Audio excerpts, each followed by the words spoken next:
Hola, muy buenas tardes a todas las personas que nos acompañan este día. Les agradecemos muchísimo atender nuestra convocatoria para escuchar la conferencia magistral Los derechos de las víctimas conforme a la Convención Internacional para la Protección de todas las personas contra las desapariciones forzadas. Agradezco muchísimo al doctor Guillermo Fernández Maldonado Castro, representante en México de la Oficina del Alto Comisionado de las Naciones Unidas para los Derechos Humanos, ONUDH México, su disposición para darnos esta conferencia. Asimismo, le doy la bienvenida a las autoridades del gobierno estatal, al funcionariado de la Administración Pública Estatal y a todo el público, víctimas, colegas, compañeras, compañeros que nos están viendo desde las redes sociales. Les damos la más cordial bienvenida.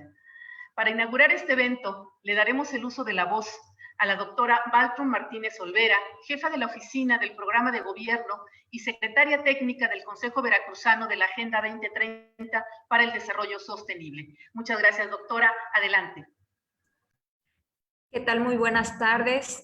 Muchísimas gracias, maestra Mayra. Es un honor tener la voz para agradecer al representante de ONU Derechos Humanos en México, Guillermo Fernández Maldonado. Un gusto saludarle, un gusto tenerle en una conferencia de esta magnitud y por supuesto a mis compañeros, maestro Arturo, un gusto verlo aquí en esta sala. La maestra Mayra, el maestro Arturo y como comentaba la maestra Mayra, la comisionada de búsqueda, entre otras personas que colaboran en esta administración, a la cabeza y por instrucciones del ingeniero Cuitlagua García Jiménez, pues es un equipo que trabaja arduamente en el tema precisamente de desaparición. Es un tema que ha sido de primera atención desde que toma protesta el señor gobernador y que bueno, sin duda el equipo es un equipo muy profesional y ha trabajado arduamente, ya que había que construir mucho y se sigue construyendo para lograr pues detener y subsanar y cumplir con las víctimas. Lamentablemente en el estado de Veracruz hubo algunos años en los que el tema de la desaparición se volvió lamentablemente habitual. Y bueno, justamente con el compromiso y la responsabilidad que adquiere el señor gobernador a partir de que toma protesta, ya un par de años y medio atrás, pues se lanza la declaratoria que se retoma en el Programa Especial de Cultura de Paz y Derechos Humanos y que han sido líneas claras para atender el problema, que hoy a la fecha podemos decir que hay avances gracias a un equipo muy comprometido con el que cuenta el señor gobernador y que todavía claridad en que falta mucho por hacer y se sigue construyendo. Y bueno, un aspecto claro de que es un tema que interesa es la apertura de tener hoy este tipo de reunión, este tipo de conferencia, en la que pues podremos aprender un poquito más de un tema que en algún momento en la vida de Veracruz ni siquiera se mencionaba. Mucho más expertos son mis compañeros Arturo y Mayra al respecto, pero nos han ido abriendo los ojos y gracias a eso, pues es un tema que está en la agenda del Plan Estatal de Desarrollo. Pues no quiero extenderme mucho más porque queremos escuchar precisamente al ponente estrella el día de hoy. Yo agradezco mucho el honor y por supuesto a nombre del señor gobernador la presencia de usted, señor Guillermo Fernández Maldonado, en esta conferencia organizada por la Oficina de Cultura de Paz y Derechos Humanos, la dirección, con quien trabajamos sumamente de la mano. Bueno, una servidora agradece, qué bueno que ya estamos aquí con nuestra comisionada. Es un trabajo arduo, de verdad, exitoso que se está teniendo en la Comisión Estatal de Búsqueda y que mostramos conscientes de que falta mucho por hacer, pero orgullosos de que hoy hay gente que está abriendo camino con paso firme. Entonces, señor comisionado, le agradezco la presencia le doy la bienvenida a nombre del señor gobernador, el ingeniero Cuitláhuac García Jiménez, y pues queda oficialmente lista la sala para escucharlo. Muchísimas gracias. Muchísimas gracias, doctora Baltrum. Sin duda, la problemática de la desaparición de personas tendría que ser una cuestión del pasado. Por ejemplo, la época de las dictaduras en América Latina o de los gobiernos represivos que orquestaron las matanzas del 68 o del 71 o de la época de la Guerra Sucia contra los movimientos guerrilleros en México. Desafortunadamente, la desaparición de personas es un problema presente en la realidad del México contemporáneo. Este fenómeno surgió con a mediados del siglo pasado y ha sido un constante a lo largo del presente siglo, con mucha fuerza a partir del periodo del presidente Felipe Calderón, con su mal llamada guerra contra el narcotráfico. Para combatir esta terrible práctica a nivel mundial, la comunidad internacional impulsó la creación y firma de dos instrumentos internacionales que conciernen a México: la Convención Internacional para la Protección de todas las Personas contra las Desapariciones Forzadas en 1992 y la Convención Interamericana sobre Desaparición Forzada de las Personas en 1994. México suscribió ambos documentos internacionales en los años 2008 y 2002 respectivamente. Con la adopción de la Convención Internacional, México contrajo diversas responsabilidades internacionales, entre ellas responsabilizar penalmente a toda persona que cometa, ordene o induzca a una desaparición, garantizar que toda persona que alegue que alguien ha sido sometido a desaparición forzada tenga derecho a denunciar los hechos ante las autoridades competentes, asegurar la protección del denunciante, los testigos, defensores y allegados de la persona desaparecida, establecer condiciones bajo las cuales puedan impartirse las órdenes de privación de la libertad, tomando en cuenta las obligaciones internacionales, adoptar medidas apropiadas para la búsqueda, localización y liberación de las personas desaparecidas. En el caso de niñas o niños víctimas e hijos víctimas de desaparición forzada, tomar las medidas necesarias para prevenir, sancionar penalmente la de estos niños, entre otras tantas. Con la adopción de la Convención Internacional, las Naciones Unidas también creó el Comité contra la Desaparición Forzada, el cual cumple con las siguientes funciones.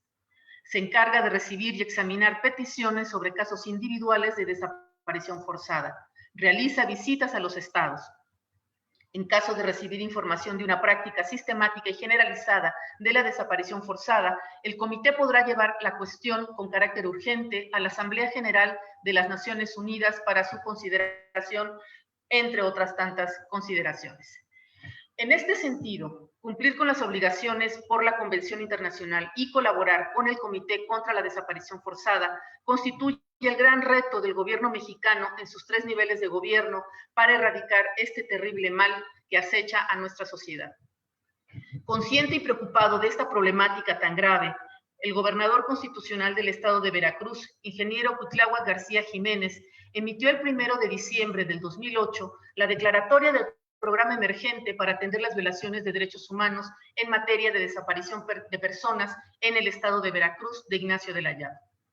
La declaratoria del Programa Emergente tiene como objeto atender las violaciones de derechos humanos en materia de desaparición de personas y establecer con claridad las acciones inmediatas y emergentes en los ámbitos de búsqueda, identificación, investigación y atención a víctimas.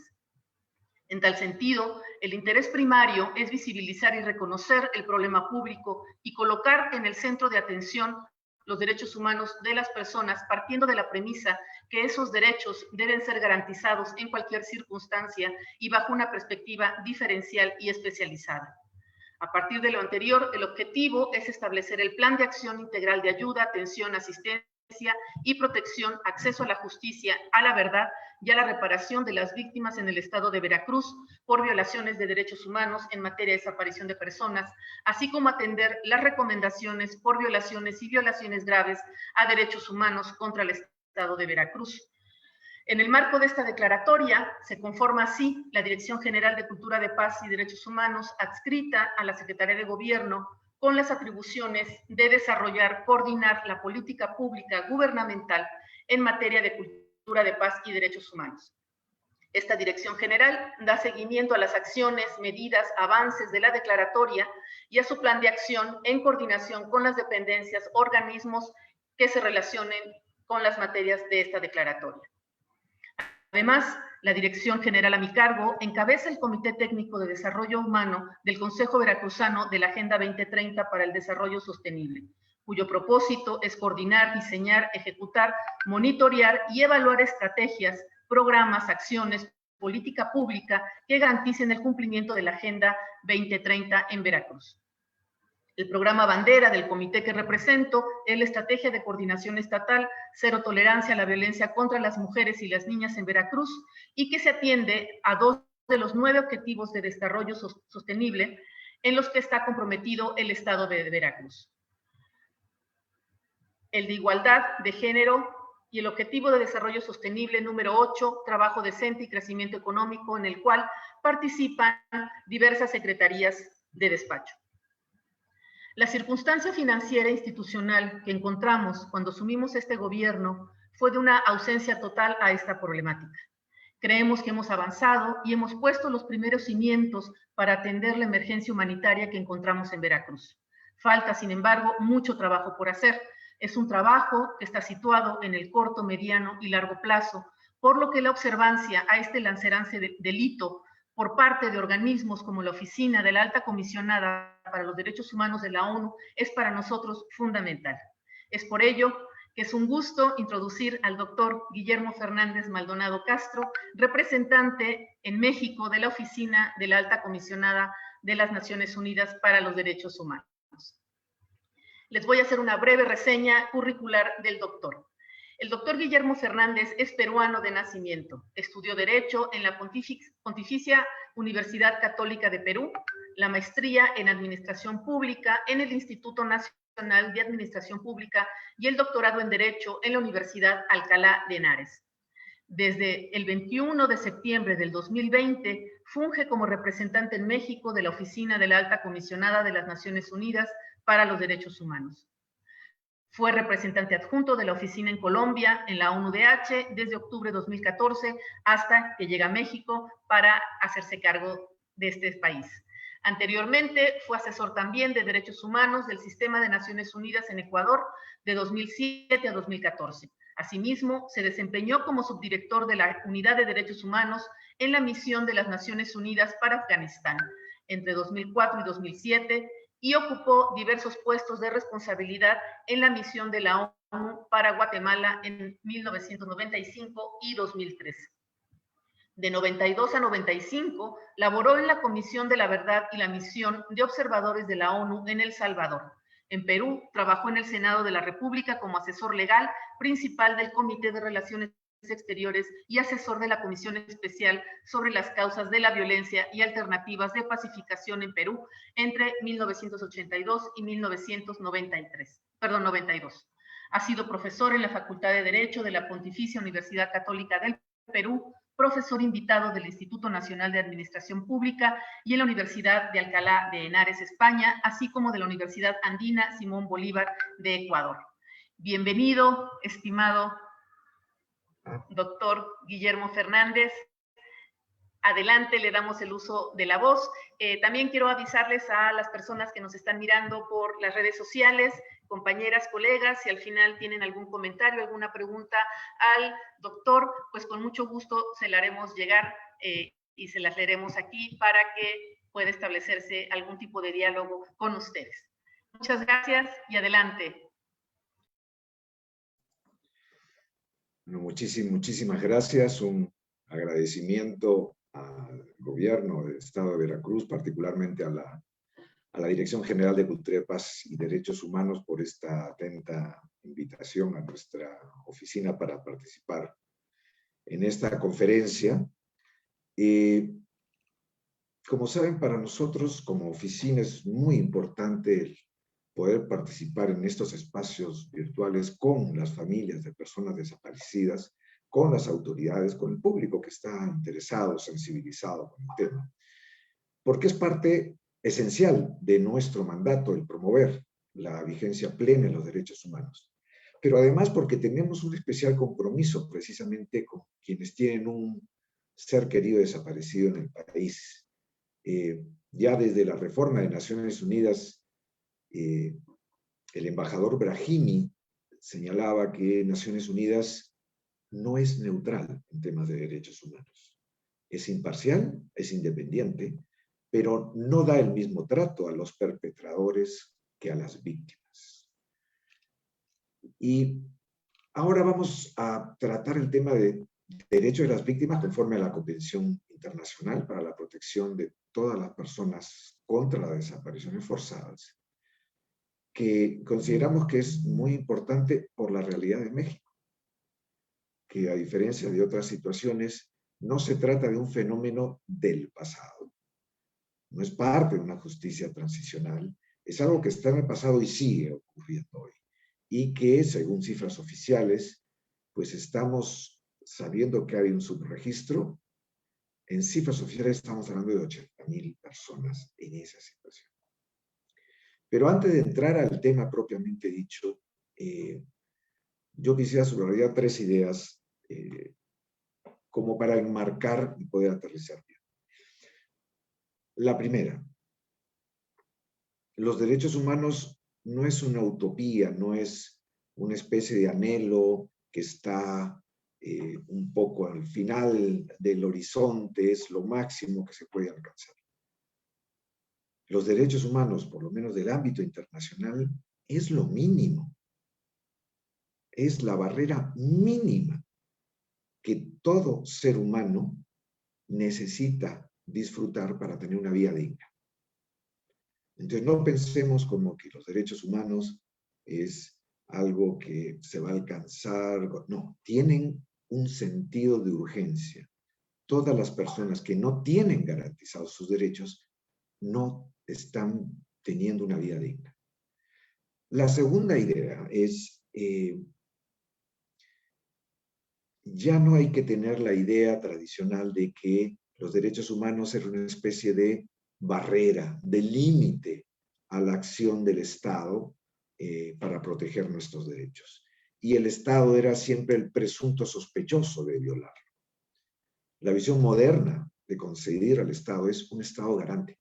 Es decir, si tenemos un Estado, es para garantizar el respeto, la protección y la garantía. Y esa es parte de la tercera idea. Es decir, hemos avanzado mucho a nivel normativo. Tratados internacionales, la propia Constitución, pero la gente no ve una diferencia en sus vidas si es que eso no tiene una aplicación práctica. Y aquí estamos en deuda en toda la región. Entonces, ¿qué es lo que tiene que hacer un Estado? Conforme al estándar internacional hay 3 tipos de obligaciones. La primera es el respetar. O sea, si tenemos un Estado garante, lo mínimo que esperamos es que todos los funcionarios respeten los derechos humanos, por acción o por omisión, es decir, por lo que hagan o por lo que tienen que abstenerse de hacer. Pero eso no es suficiente. El Estado tiene que protegernos, el deber de protección, frente a actores no estatales. Y aquí estamos hablando desde grupos armados, grupos criminales, hasta empresas, actores no estatales. ¿Y qué comprende eso? Prevenir, investigar, sancionar e indemnizar. Pero yo pongo el énfasis en prevenir. Es decir, no podemos estar permanentemente como bomberos reaccionando a casos dramáticos. Tenemos que trabajar también, porque esto hay que atenderlo, en las causas que generan estas situaciones, las causas que generan estas violaciones. El tema de prevención es fundamental. Pero incluso eso no es suficiente. El Estado tiene que garantizar o hacer efectivos los derechos progresivamente. ¿Qué significa esto? Marco jurídico. En el caso concreto de desapariciones se ha avanzado de manera importante. Política pública. Y el tercero, que no es menor, presupuesto. Si tenemos la norma y tenemos la política y no tenemos los fondos, tampoco se va a implementar. Y de hecho, yo menciono con cierta frecuencia que las prioridades de un gobierno o de una autoridad se ven al final del día en la práctica en la forma en que distribuyen los presupuestos. Allí se verán las prioridades. No tanto en las normas o políticas, sino en la aplicación concreta, teniendo recursos humanos, desarrollo institucional y fondos efectivos. Y ya la última idea, que es muy de México. Estamos, de hecho, celebrando el 10º aniversario de la reforma constitucional en temas de derechos humanos, que coloca a normas como las que vamos a ver en el máximo nivel jerárquico.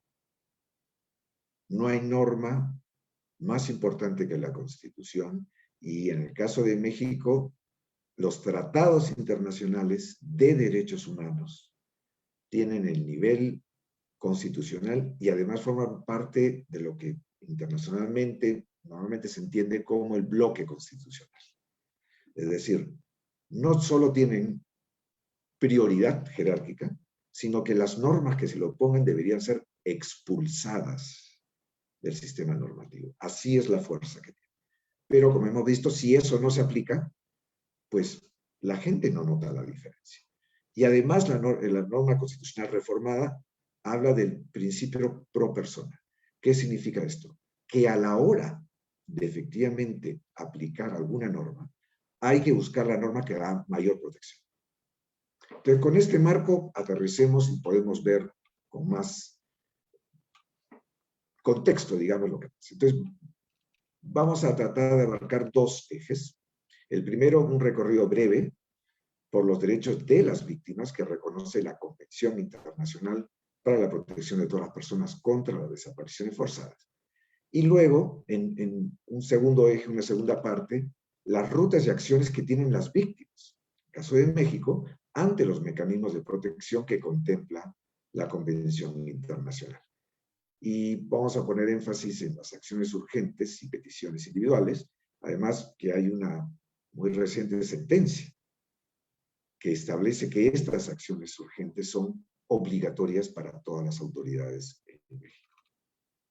Bueno, el primer eje, los derechos de las víctimas de violaciones de derechos humanos están consagrados en el sistema de tratados de Naciones Unidas.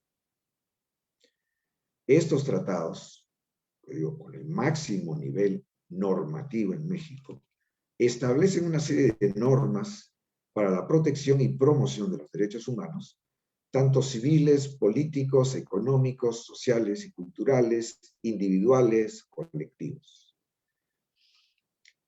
Para las víctimas directas e indirectas, específicamente de desaparición forzada, y la cometida por particulares, en ambos casos, aunque sean los perpetradores, en un caso actores estatales y en el otro actores no estatales, el derecho afectado es el mismo. Y la acción, recuerden, en esta trilogía, por parte del Estado, es igual. En un caso es abstenerse, pero en otro caso, protegerlos. Bueno, tanto la Declaración sobre la protección de todas las personas contra las desapariciones forzadas de 1992, como la Convención Internacional para la Protección de todas las personas contra las desapariciones forzadas, han recogido en su texto una serie de derechos.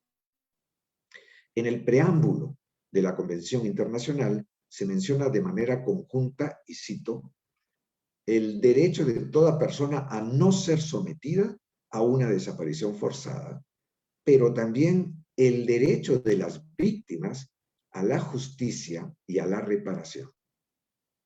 Y además remarca el derecho a conocer la verdad sobre las circunstancias de una desaparición forzada y la suerte de la persona desaparecida. Esto, por lo tanto, está recogido como derecho al máximo nivel de jerarquía normativa de México. Tanto el derecho a la justicia y la reparación como el derecho a la verdad va a tener una elaboración más profunda en el artículo de la propia convención.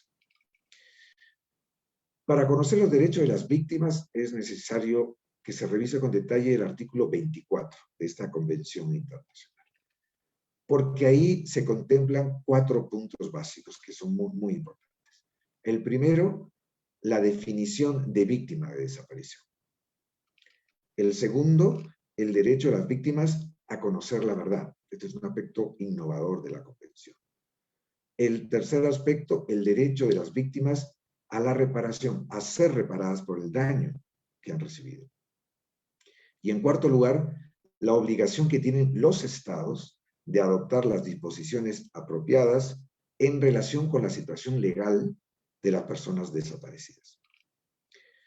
Es así que en el primer párrafo del artículo 24 se define a las víctimas como la persona desaparecida y toda persona física que haya sufrido un perjuicio directo como consecuencia de una desaparición forzada. Entonces, es este núcleo lo que se considera como víctima. Recordemos además que la desaparición forzada, como violación grave a los derechos humanos, separa del ámbito protector de la ley a la víctima directa porque le priva de sus derechos.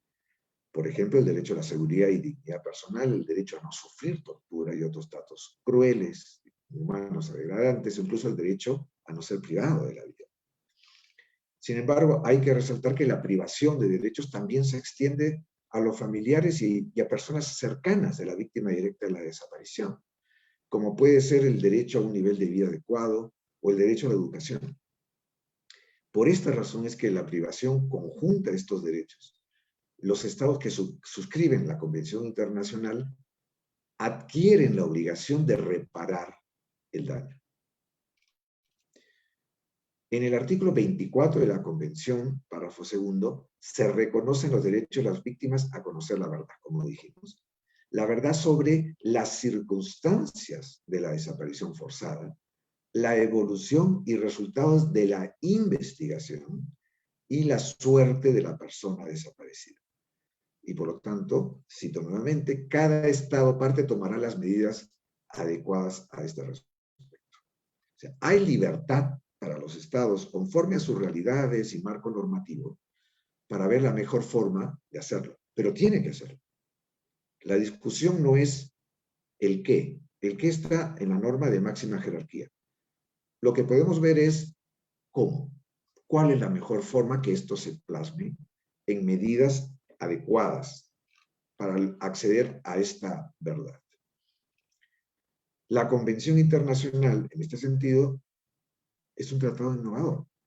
Es el primero, de hecho, al margen del derecho humanitario, que enuncia expresamente el derecho a la verdad como parte del conjunto de derechos de las víctimas.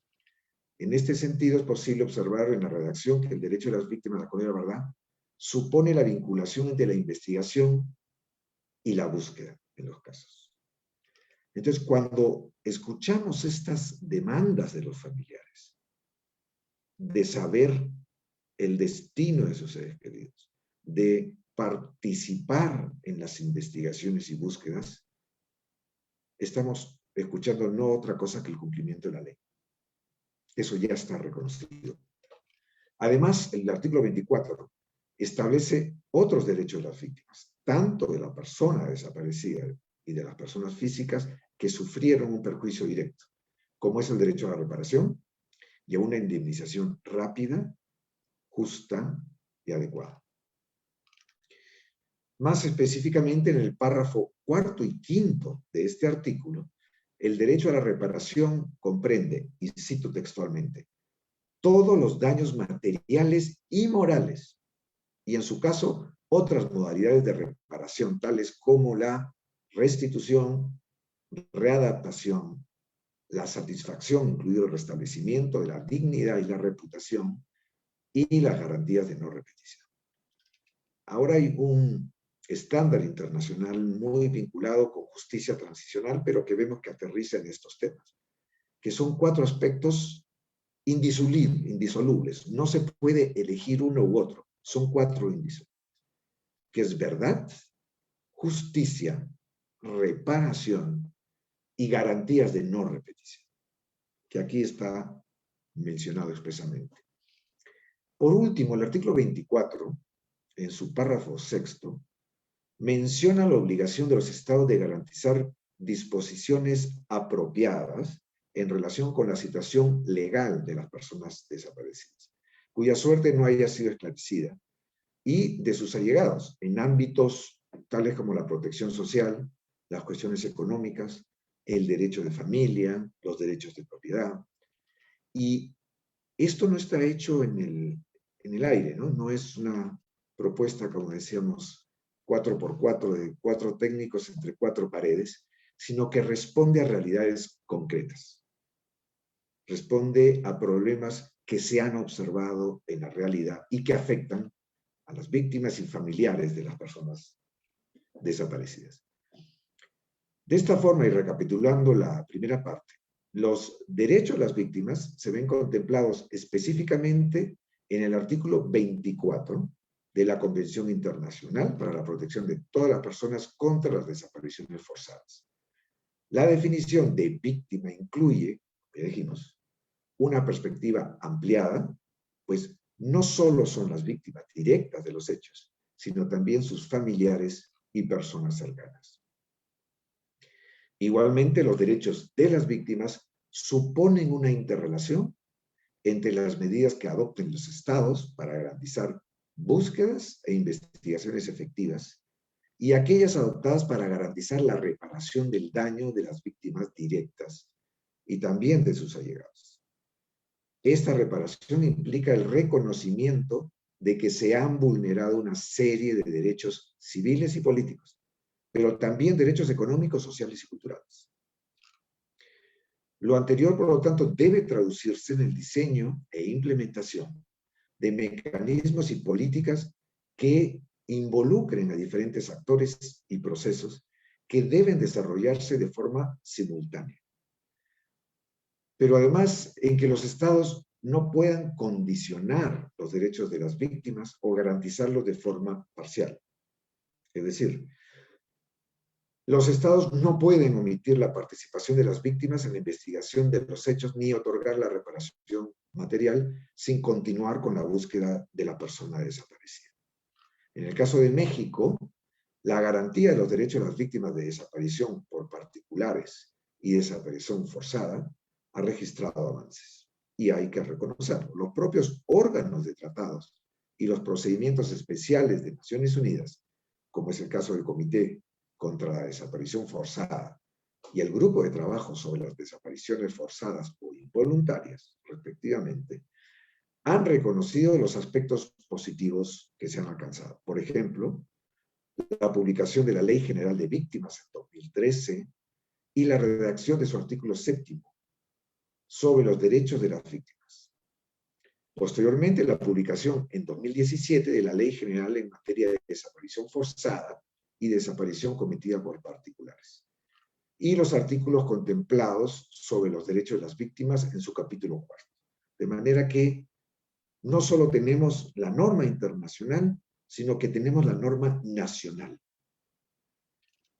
Sin embargo, estos órganos de Naciones Unidas también han señalado, como es su deber, los aspectos de preocupación. Por ejemplo, el grupo de trabajo mencionaba dentro de las observaciones finales de su informe de trabajo, luego de su visita a México en 2011, que en el país no existía una política pública integral y un marco legal que se ocupe de los diferentes aspectos de prevención, investigación, sanción y reparación de las víctimas de desapariciones forzadas. Pareciera no existir, señala el comité, una coordinación vertical y horizontal entre las autoridades federales, locales y municipales. Y tampoco existía, señalaban, un adecuado sistema nacional para realizar búsquedas de personas desaparecidas forzosamente. Esto está en el párrafo 74 de dicho informe. Posteriormente, en sus observaciones de seguimiento del comité sobre la información adicional que presentó México en virtud del artículo 29, en el párrafo 4 de la Convención, que estas fueron emitidas en el 2018, se señalaba que los variados obstáculos para la implementación de la participación efectiva de las víctimas y sus organizaciones, en particular en los mecanismos institucionales de búsqueda e investigación y la existencia de obstáculos estructurales para el acceso a la verdad, a la justicia y a la reparación integral. Ahora, en relación al segundo punto de esta presentación, las familias en México y sus representantes cuentan hoy con rutas importantes de acción para que se garanticen sus derechos, dentro de los propios mecanismos de protección que contempla la Convención Internacional. Y aquí hay que recordar que el Estado mexicano ha asumido la obligación de garantizarlos al haber suscrito y ratificado la Convención en 2008. Específicamente, la Convención Internacional, en su artículo 30, permite al Comité contra la Desaparición Forzada recibir solicitudes de acción urgente de familiares de personas desaparecidas, representantes legales o toda persona que tenga un interés legítimo, con el fin, ¿para qué son las acciones urgentes?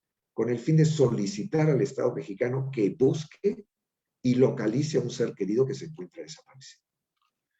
Y aquí queremos recordar que para presentar una acción urgente ante el comité, se tiene que tomar en cuenta al menos 3 puntos. El primero, no es necesario tener información de que la desaparición fue forzada.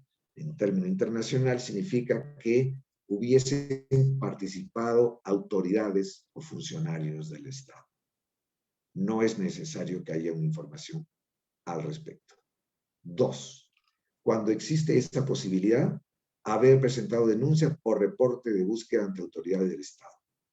De no ser posible presentar denuncias o quejas, es importante señalar en el escrito las razones de por qué no se puedan presentar. Por ejemplo, el miedo a sufrir hostigamientos o amenazas. Es decir, el ámbito internacional por principio es subsidiario. Es decir, primero es lo nacional y en caso de que no funcione, no satisfaga el ámbito internacional. Pero entre otras cosas hay una razón detrás de esto. Y es que tenemos derecho a que el Estado, a que en una instancia cercana a donde estamos, actúe. No tenemos que acudir a Ginebra, o en el caso del sistema interamericano, a Washington, para una violación, si tenemos un Estado garante. Es el Estado el que debe poner cerca de mí una instancia para esto. En tercer lugar, el tercer requisito, el escrito al comité debe contar con información básica, como, por supuesto, la identidad de la víctima, el nombre, el sexo, la fecha y lugar de nacimiento, identidad y dato de contacto de la persona que envía el escrito al comité, y una narración cronológica y lo más detallada posible de los hechos de la desaparición. El Comité contra la Desaparición Forzada de Naciones Unidas cuenta con un formulario que se puede descargar de la web, está en línea, que facilita a las familias el envío de la información necesaria para emitir acciones urgentes. Es decir, hoy es asequible, se ha hecho de una manera sencilla, precisamente para que las víctimas puedan acceder. Una vez que el comité revisa la información enviada por los familiares de las víctimas, solicita al Estado información adicional. Luego es que puede emitir la acción urgente solicitando al Estado que adopte diversas medidas tendientes a concretar el proceso de búsqueda y encontrar a las personas desaparecidas. También puede pedir al Estado que adopte medidas de protección o medidas cautelares, como por ejemplo garantizar el acceso de las familias a la carpeta de investigación. Además, el comité dará seguimiento con el Estado, en este caso el Estado mexicano, hasta que la persona desaparecida sea localizada. Aquí es importante enfatizar que el comité no es quien realiza propiamente las acciones de búsqueda, sino que corresponde esto a las autoridades mexicanas. Y quien observa, quien supervisa, quien da seguimiento, es el comité. El pasado 16 de junio, como mencionaba, la Suprema Corte de Justicia de la Nación dictó una sentencia que reconoce el valor vinculante, obligatorio, de las acciones urgentes emitidas por este comité. De manera que el Estado mexicano, una vez que recibe una acción urgente, está obligado normativamente a cumplir con las acciones de búsqueda e investigación que el comité haya recomendado. Además de la solicitud de acciones urgentes, la Convención Internacional establece otro mecanismo de protección para las víctimas. Se trata de las peticiones individuales. Siempre y cuando los estados reconozcan esta facultad, situación que México ya hizo mediante la ratificación de un protocolo adicional, el artículo 31 de la Convención faculta al Comité a recibir y examinar las comunicaciones, quejas, denuncias, se llama en el caso de la Convención las comunicaciones, presentadas por personas que se encuentren bajo su jurisdicción o en nombre de ellas. Estas personas son las que aleguen ser víctima de violaciones por un Estado parte, de cualquier disposición que esté recogida en la Convención. A diferencia de las acciones urgentes, cuyo fin es estrictamente humanitario, es decir, dictar medidas para hallar a la persona desaparecida, el mecanismo de comunicaciones o peticiones individuales tiene por finalidad determinar si el Estado en cuestión incurrió en lo que se denomina responsabilidad internacional, es decir, incumplió o violó las obligaciones que soberanamente adquirió. En otras palabras, determinar si en casos concretos el Estado, en casos violó uno o varios de los artículos con las obligaciones respectivas de la Convención Internacional. Lo anterior se traduce en términos muy generales en que los familiares de las personas desaparecidas podrían acudir al Comité contra la Desaparición Forzada como instancia internacional si consideran que las instituciones de procuración y administración de justicia no han garantizado adecuadamente los derechos a la verdad, a la justicia y a la reparación establecidos en la Convención. Un poco para que tengan idea. Para adquirir estas obligaciones internacionales es necesario pasar por un circuito. Tiene que suscribirlo el gobierno, tiene que ser aprobado por el Congreso y luego el gobierno lo ratifica. Entonces, ahí tenemos un tratado ratificado que entra a este nivel máximo de jerarquía normativa en caso de derechos humanos. Pero cuando hablamos de responsabilidad internacional, la que menciona precisamente para el caso concreto, responsabilidad internacional por haber violado algún artículo, la responsabilidad internacional la puede generar cualquier funcionario público. Un miembro de la Guardia Nacional, una persona que está frente a la ventanilla. Esta no es necesario que sea un ministro, que sea el presidente. Cualquier funcionario de cualquiera de los niveles de organización estatal puede generar la responsabilidad internacional de todo el Estado mexicano. Esto pone, por lo tanto, una atención especial a la capacitación de los funcionarios, de todos los funcionarios, y especialmente los que están en primera línea. Es importante saber que la Convención Internacional establece algunos requisitos para poder acudir al comité a través del mecanismo de comunicaciones o peticiones individuales. Entre estos requisitos está el haber agotado todos los recursos establecidos en el derecho interno, que había mencionado en el ejemplo anterior, requisito que en el caso de las acciones urgentes no es necesario. No obstante, la propia Convención establece una excepción a este requisito, y es que dichos recursos no hayan sido resueltos por las autoridades dentro de un plazo razonable, y esto tiene una razón muy evidente, y es estados que no quieran cumplir, pues tampoco se pronuncia, y esto puede quedarse años o décadas. Entonces, cuando no hay un plazo razonable, la propia Convención habilita que las víctimas salten la resolución de la entidad nacional y vayan a internacional. Es así que el Comité contra la Desaparición Forzada puede constituir una vía internacional a través de la cual las víctimas busquen reivindicar sus derechos. Y dado que es un proceso más complejo y tarda más que las acciones urgentes, se recomienda en estos casos contar con la asesoría de alguna organización de la sociedad civil. Y me disculpo por ser tan jurídico, muchas veces los abogados, en lugar de ayudar, tenemos a confundir los temas. He tratado de ser claro. Pero esto refuerza algo que también trabajamos en la oficina, es decir, es importante la parte normativa. Pero lo más importante es la aplicación directa. Y la aplicación directa es algo multidisciplinario, y en el cual hay muchas experticias que deben concurrir para lograr el resultado deseado.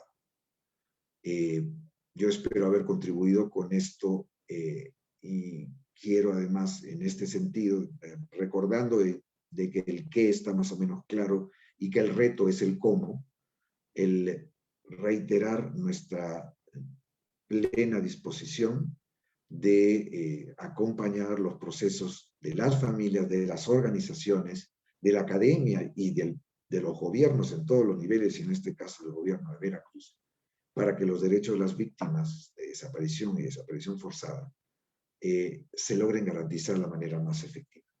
El acompañarlos a buscar el cómo. Y nuevamente reitero mi agradecimiento al gobierno de Veracruz por esta invitación. Doctor Guillermo, muchísimas gracias. Estoy segura que, pues sí, ciertamente para el público en general, pues todos los conceptos legales, jurídicos, representan un gran reto. Sin embargo, me parece que han quedado plasmados. Tenemos algunas preguntas del público que le voy a pasar. Permítanme un segundito, las voy a poner en el chat para que las pueda usted revisar. Las voy a leer también, pero luego uno lee y... ahí están ya. Ahí están puestas en el chat del Zoom y las voy a leer para que también el público que nos esté escuchando las pueda también escuchar. Mencionó las hipótesis para presentar solicitud urgente, mencionando un interés legítimo. ¿Qué entiende el comité por interés legítimo? 2. En caso de una imposibilidad de presentar denuncia por situación de riesgo, ¿qué medidas específicas pedirá el comité que sean efectivas para evitar un daño irreparable, particularmente en estados con poco respeto a derechos humanos? 3. ¿Cómo garantiza el comité la efectividad de las acciones urgentes a mediano y largo plazo, evitando la saturación cuando el panorama podría señalar que las desapariciones continuarán y que en muchos casos no se están alcanzando a conocer el paradero? 4. ¿Es posible que el comité utilice parámetros de derecho internacional humanitario adoptados posteriormente a los hechos motivo de desaparición? Esos serían las preguntas del público. Hay algunos comentarios de pues, felicitaciones, agradecimientos y demás. Vamos a también le pido al equipo de la dirección si me apoya a buscar la liga del comité para ponerlo también ahí, de la oficina del alto comisionado, para que el público que nos escuche, si quiere acceder o contactar a esta oficina en México, pues tenga la posibilidad también de hacerlo. Adelante, doctor. Antes de entrar a cada una de las preguntas, y además que me complemente Denise, que es la experta, sí quiero destacar algo. Los comités están integrados por expertos que no son funcionarios de Naciones Unidas, son expertos en la materia que eligen los propios estados. Nosotros estamos regidos por normas y procedimientos que los estados aprueban. No tenemos la capacidad nosotros de elaborar, digamos, estamos sobre todo en organismos que ejercen supervisión de los estados. Entonces, ese es el primer marco. Pero dicho esto, en los comités normalmente lo que existe es una visión cada vez más flexible. Es decir, lo que se trata en estos casos es de facilitar a las víctimas, no complejizarlas. Por lo tanto, no son procedimientos como los que hay que hacer ante un juez, ¿no? O en el caso de la Corte Interamericana. No estamos hablando de cortes. Entonces, hay una interpretación flexible en todos los ámbitos y además que evoluciona en el tiempo, con un dato adicional en el caso de los comités. Lo que normalmente aparece en los tratados internacionales, primero es muy sobrio, por decirlo así, por no decir lacónico. Los estados son conservadores por definición y por lo tanto tratan de protegerse por todas las vías. Entonces lo que aparece normalmente en una convención es muy limitado y puede ser interpretado de varias formas. Por eso la importancia de los comités. Los comités interpretan. E interpretan de manera flexible y, digamos, constructiva hacia la garantía de derechos. Y el otro aspecto que es fundamental que hacen los comités es que en los tratados normalmente lo que se reconoce son derechos, pero no dicen cómo se violan los derechos. Y los comités tienen también un rol central al analizar casos y decir este desempeño por parte del Estado constituye una violación a su obligación de las diferentes, ¿no? Entonces, por eso es muy importante ver lo que los comités emiten, no solo respecto de los casos, sino lo que llaman como recomendaciones generales, que son interpretaciones concretas del alcance de los tratados y sobre el cual sí se pueden además orientar todas estas peticiones y comunicaciones.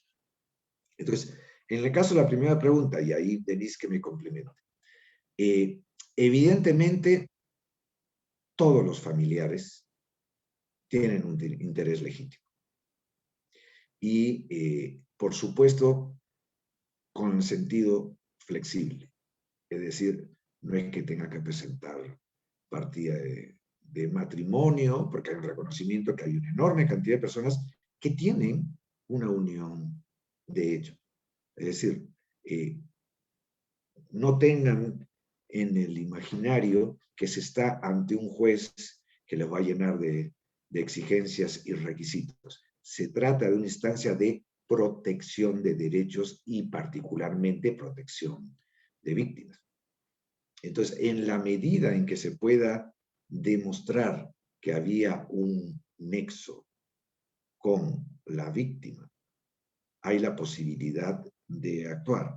De hecho, no sé en este caso concreto, ahí te pido que me concretes, me complementes, Denise, en muchos otros ámbitos, incluso organizaciones de sociedad civil son las que pueden activar esto. Pero ahí sí me complementa, Denise, en el caso concreto del comité, si hay algún...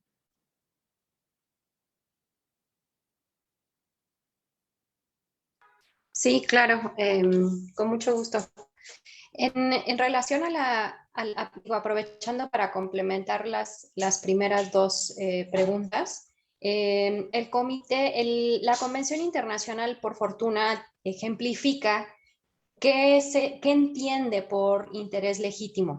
Entonces ahí, si vamos a los artículos 17 y 18, relacionados con personas privadas de libertad, ahí la Convención Internacional hace alusión a ello y acto seguido menciona ejemplos, ¿no? ¿Quiénes son estas personas con interés legítimo? Por ejemplo, de acuerdo al artículo 18, los allegados de la persona privada de libertad en los términos que ya lo explicó Guillermo, es decir, los familiares de la persona desaparecida y sigue su representante o abogado. Y esta fórmula se repite también en el artículo 17. Entonces, digamos que la convención deja en realidad poco lugar a dudas sobre quién podría ser una persona con interés legítimo. En relación, no sé si quieras, Guillermo, que mencione como algunas cuestiones relacionadas con las otras preguntas o por lo pronto lo dejo hasta ahí. No, si quieres avanza de una vez y luego yo me monto sobre eso. Perfecto. Perfecto, entonces, sí tengo el audio prendido, ¿verdad? Sí. En relación a la segunda pregunta, dice, en caso de una imposibilidad de presentar denuncia por situación de riesgo, ¿qué medidas específicas pedirá el comité que sean efectivas para evitar un daño irreparable? Pues seguramente medidas de protección. El artículo 31 lo establece específicamente, ¿no? El artículo 31 es el que, digamos, faculta a los familiares para presentar peticiones individuales, ¿no? Que es algo que mencionó Guillermo en la presentación, que ya fue, digamos, esa competencia reconocida por el Estado mexicano. Y allí en el numeral 4, la convención especifica digamos, esta facultad del comité de solicitar que se adopten medidas cautelares para evitar posibles daños irreparables, y ahí pues pensamos en medidas de protección que ayuden a que la persona pueda buscar justicia en condiciones que se lo permitan, ¿no? Claramente. Ahí, yendo a la tercera pregunta, ¿cómo garantiza el comité la efectividad de las acciones urgentes a mediano y largo plazo, evitando la saturación cuando el panorama podría señalar que las desapariciones continuarán y que en muchos casos no se está alcanzando a conocer el paradero? Ahí, a ver, Guillermo, que me complemente. Yo lo que podría o lo que diría es que finalmente quienes tienen la responsabilidad de garantizar la efectividad de la acción urgente no es propiamente el comité, es el Estado. Aquí estamos frente a obligaciones estatales. El comité lo que hace mediante las acciones urgentes es emitir una serie de medidas que los estados deben adoptar. Ahora, en aras de lo que mencionó Guillermo en la presentación, en el sentido de que la Suprema Corte de Justicia de la Nación ha reconocido que esas acciones urgentes para México son vinculantes, son obligatorias. Entonces, quienes están obligados a garantizar la efectividad, ¿no?, de esas acciones, es decir, que se cumplan, pues son en última instancia las autoridades. Y en relación a la última pregunta, dice, ¿es posible que el comité utilice parámetros de derecho internacional humanitario adoptados posterior a los hechos motivo de desaparición? Habría que ver habría que ver el caso concreto, saber cuáles son las características específicas del caso. Quizá lo que diría es que a nivel internacional, pues ha habido un esfuerzo por tratar de no generar fragmentaciones o fragmentaciones, digamos, ¿no?, en la interpretación del derecho internacional, ¿no? Y los tribunales de manera creciente están procurando hablarse entre sí, ¿no?, y construir sobre los estándares que cada uno va construyendo. Ahora, hay que recordar que finalmente el Comité contra la Desaparición Forzada lo que va a hacer es aplicar la Convención Internacional. Lo que va a hacer es interpretar que se cumpla, interpretar la Convención y supervisar que se cumpla. Cuando analice un caso concreto, su prioridad va a ser esa, ¿no?, porque eso es su razón de ser. El comité nació a partir de la entrada en vigor de la Convención Internacional y su primera tarea pues es interpretarla, aplicarla, supervisar que sean cumplidos los estándares que ahí están contenidos. Y ya quizá en esa labor de interpretación podría, como ha sucedido con tribunales internacionales, utilizar el ejercicio hermenéutico de interpretación que han hecho otros tribunales respecto de otros contenidos de derecho internacional. Por ejemplo, la Corte Interamericana de Derechos Humanos, cuando ha dictado sus sentencias en la labor de interpretación, pues muchas veces ha recurrido, por ejemplo, a lo dicho por la Corte Europea de Derechos Humanos, ¿no?, por mencionar un ejemplo. Entonces, esa labor de interpretación, pues pueden recurrir a la interpretación hecha por otros órganos, pero su eje rector va a ser la interpretación y aplicación de la Convención Internacional. Eso diría yo. Y te paso la voz, Guillermo, para... Sí, gracias, Denise. Nuevamente, yo daría 2 pasos atrás para poner un poco el contexto, porque uno comienza a ver y dice, pero ¿por qué se tiene que ir en segundo lugar al ámbito internacional? ¿O por qué las recomendaciones no son obligatorias? Etcétera, etcétera. Y es que lo que nos parece poco ahora en realidad es una herejía, digamos en términos generales, de lo que fue el derecho internacional público por muchísimos años. El derecho internacional público era un espacio solo para los estados soberanos. El individuo no existía, no era sujeto de derechos. Era una relación entre estados soberanos. Incluso, fíjense ustedes, no hay forma de hacer que un estado cumpla con una norma internacional, salvo un caso específico en la Carta de Naciones Unidas, en casos muy concretos, que autorice el Consejo de Seguridad, en el cual se puede utilizar la fuerza para hacer cumplir una resolución. Después estamos hablando de estados soberanos. Entonces, es diferente al ámbito interno, donde al que incumple se le aplica la ley, se puede utilizar en casos extremos uso de la fuerza, o sea, en el ámbito internacional no, porque son estados soberanos. ¿Quién hace el forado y rompe con eso? Los derechos humanos. Hoy un individuo puede llevar a un Estado, a la Corte Interamericana, a la Corte Europea, puede presentar una queja contra el Estado ante los comités. Eso no existía. Es más, las organizaciones de sociedad civil participan en los entes de supervisión como el Consejo de Derechos Humanos. Esto que ahora nos parece más o menos normal, pues hace 50 años, ¿cuál era el argumento tradicional de los estados? Asuntos internos. Esos son asuntos internos, nadie tiene que meterse. Hoy, felizmente, los derechos humanos se han convertido en la ética internacional. Y también ha cambiado la perspectiva de derechos humanos, que no ve al Estado como el presunto sospechoso, sino cómo colaboramos con el Estado para que pueda cumplir sus obligaciones internacionales. Entonces, incluso los mecanismos de protección, la vocación final es que los Estados cumplan con estos estándares y con estas normas. El objetivo no es criticar a los Estados, el objetivo es que cumplan. Y eso es cuestiones técnicas. Entonces, ahí es donde hay que enmarcar esto. Y aquí la enorme importancia de las jurisprudencias nacionales.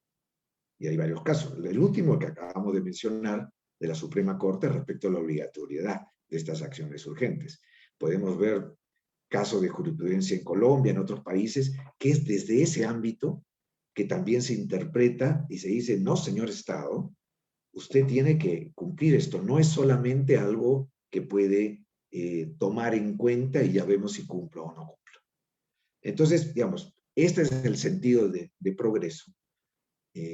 Pero creo que lo central es cómo hacia el objetivo compartido de atender a las víctimas se suma la experticia desde sociedad civil, desde las organizaciones, desde la academia, desde el Estado y nosotros en lo que podamos apoyar, todos al servicio de las víctimas y sus derechos.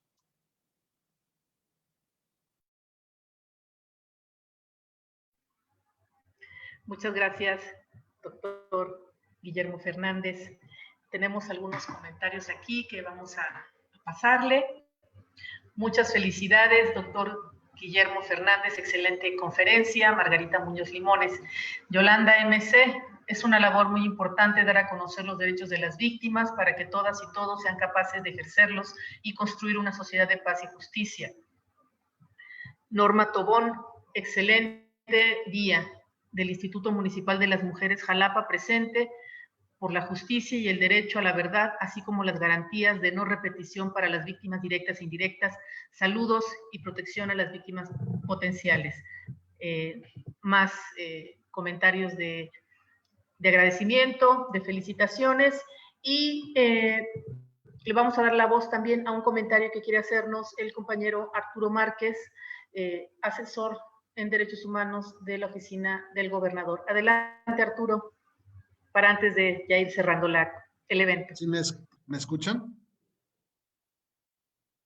Bueno, pues antes que nada, don Guillermo, nuevamente es un honor y un lujo tenerlo con nosotros, y no tiene de nada que disculparse. Creo que fue clarísimo todo lo que dijo. Obviamente muchos de nosotros estamos en este ámbito, pero le aseguro que lo que expresó usted se entiende muy bien. Y nada más reiterarle que, y de verdad es un lujo poder escucharlo aquí en Veracruz. Aquí tiene su casa y pues en nombre también del gobernador, pues lo esperamos cuando guste, si se lo permite su trabajo, su encomienda y relaciones exteriores, ¿verdad? Pero adelante, cuando usted guste, estamos abiertos en Veracruz para que nos acompañe y su equipo el día que gusten. Decirle que nosotros en Veracruz, como dijo Mayra al principio, digamos, y con la visión del gobernador, con el compromiso del gobernador, hemos puesto a la víctima en el centro. Usted lo mencionó en varias ocasiones. Y, digamos, la política pública de este gobierno, del gobernador Cuitlahua García Jiménez, es un modelo de política pública en donde la víctima está en el centro. Y primero va la víctima, antes que cualquier otra cosa.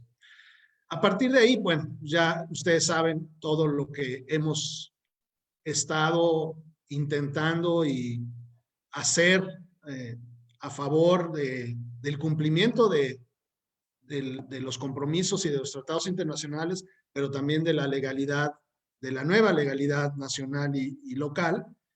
Y bueno, sabemos que falta mucho, sobre todo lo que mencionó, falta presupuesto, falta capacitación, pero estamos, digamos, con un elemento muy importante de parte del gobierno y del gobernador, que es que hay voluntad política. Y quizá ese es un elemento que no se mencionó, pero que es muy importante en lo que usted mencionaba como la justicia transicional. Estamos en un régimen, en un país democrático y en un estado democrático, que estamos también comprometidos hacia el cumplimiento de todos los tratados internacionales de los derechos humanos, y en específico de los derechos de las víctimas. Y en esta justicia transicional que usted mencionaba, no perdamos de vista que México, a pesar de muchas cosas, pues vivimos en una democracia y seguimos viviendo en una democracia y tenemos una voluntad democrática, y en ese sentido hay una voluntad política de cumplimiento con los derechos humanos. Y pues eso es importante manifestárselo a usted como representante de la oficina de la Alta Comisionada de los Derechos Humanos, y pues expresarle eso de parte de nosotros, de todos nosotros, no nada más es la oficina del gobernador, la Dirección General de Cultura de Paz y Derechos Humanos se creó precisamente para impulsar esa voluntad política. Pero todos, la Fiscalía General del Estado también formamos, como ustedes bien lo han señalado, es decir, no es una oficina nada más, es todo el Estado, y creo que pues ahí se entienden a veces muchas cosas. Evidentemente, y usted lo sabe, ustedes también, Denise, en Veracruz tenemos muchas víctimas y muchas víctimas de desaparición. Entonces, primero nosotros reconocimos eso, reconocemos lo que nos falta, y estamos trabajando en este sentido como autoridades, incluso con toda la voluntad y todo el conocimiento y la conciencia de lo que significan las acciones urgentes.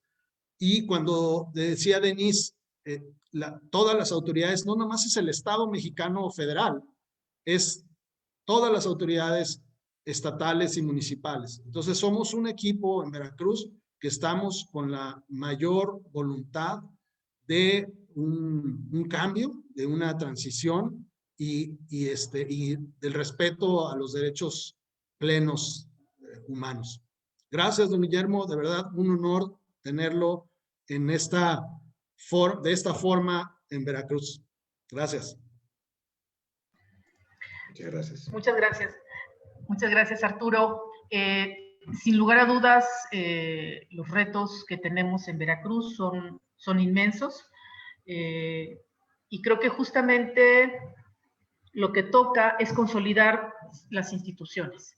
Es decir, ahora hay un trabajo mucho más colaborativo con la Fiscalía General del Estado, cosa que era inexistente y que complicaba muchísimo también los trabajos. Contamos con la Comisión Estatal de Búsqueda de Personas en Veracruz, el mecanismo que lo rige, y en este mecanismo es donde confluyen el resto de autoridades, es decir, la Fiscalía Especializada, periciales, está representada también por las víctimas, por sociedad civil, por la academia, nos acompañan también organizaciones internacionales como CICR y otras instituciones, la Comisión Nacional de Derechos Humanos, la Comisión Estatal de Derechos Humanos, y justamente también otro ente fundamental es la Comisión Ejecutiva Estatal de Atención a Víctimas, que es la Comisión de Atención a Víctimas local, que por ley correspondía y que no tenía presupuesto, que era un cascarón y que ahora cuenta con mayor personal y con mayor presupuesto para el FARI. Reconocemos también estas limitaciones institucionales en cuanto a capacidad técnica.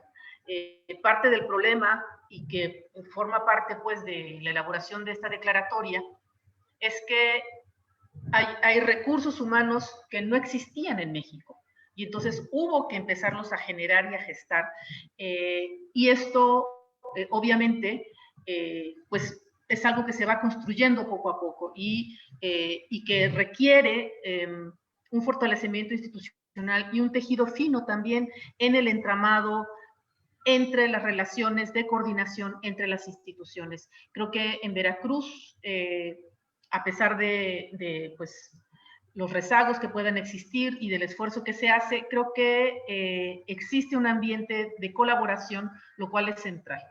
Y también para con las víctimas, ¿no? Esto para nosotros es fundamental.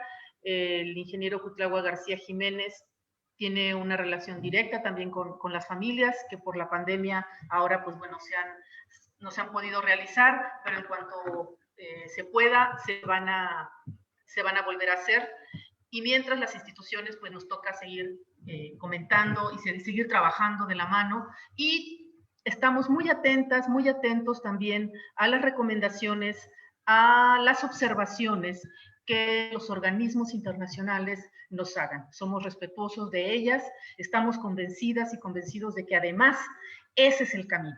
Tenemos que trabajar por los derechos humanos en Veracruz. Si no lo hacemos, el Estado no va a poder avanzar.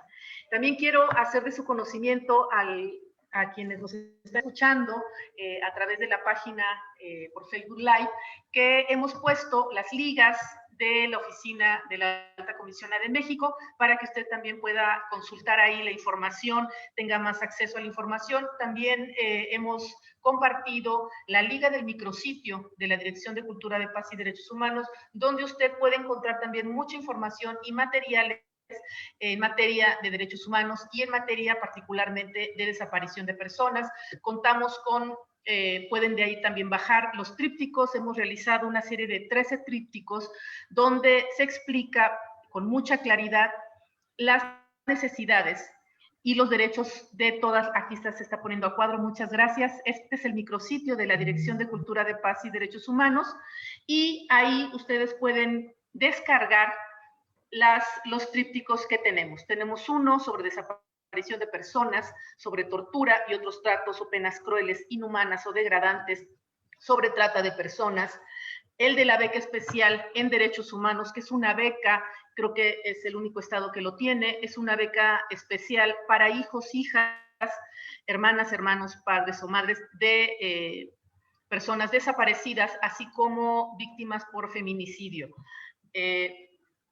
Esta información también cuenta con un tríptico donde se explica todas el directorio de instituciones relacionadas a los derechos humanos, los derechos sobre personas migrantes, violencia contra las mujeres, derechos de niñas, niños, adolescentes, personas con discapacidad, derechos de las personas de la población LGBTIQ+, que justamente acabamos de terminar el mes del orgullo, el derecho de las personas adultas mayores, personas, derechos humanos de los pueblos indígenas, entre otros. Puede usted acceder a este micrositio y creo que va a ser de mucha utilidad. Parte de nuestras funciones es la promoción, la información para que la ciudadanía conozca sus derechos y los exija, nos los exija. Doctor Guillermo, no tengo más palabras más que agradecerle su tiempo, la paciencia. Si gusta dar unas palabras de despedida, aquí le estamos pasando su constancia de participación, se la haremos llegar, y si quiere dar unas palabras de despedida para cerrar el evento. No, muchas gracias nuevamente por la invitación, por la paciencia de las personas que nos han seguido.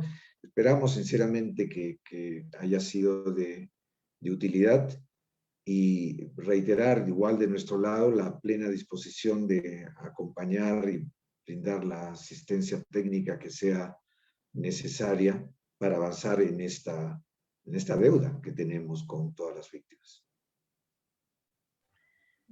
Muchísimas gracias, doctor, y también agradezco a Denise González, que forma parte del equipo también de la oficina de la alta comisionada, que la echamos a andar aquí y no la presentamos. Denise, muchísimas gracias por tu participación también. Este video va a quedar también grabado en el micrositio de la dirección, por si alguien lo quiere revisar, compartir o volverlo a escuchar, ahí va a quedar colgado. Les agradecemos también a las autoridades que nos acompañan en este panel, su asistencia, y nos despedimos. Les agradecemos a todo el público que nos mira y nos vemos la siguiente semana con otras actividades. Muchísimas gracias y que pasemos. Brenda, aquí está el compañero Alejandro Falcón, que viene por parte de la comisionada de la Comisión Ejecutiva Estatal de Atención a Víctimas. Muchas gracias, Alejandro. Estimada Brenda, les agradecemos mucho su asistencia. Hasta pronto. Muchas gracias. Muchas gracias. Hasta luego. Felicidades, doctor. Enhorabuena.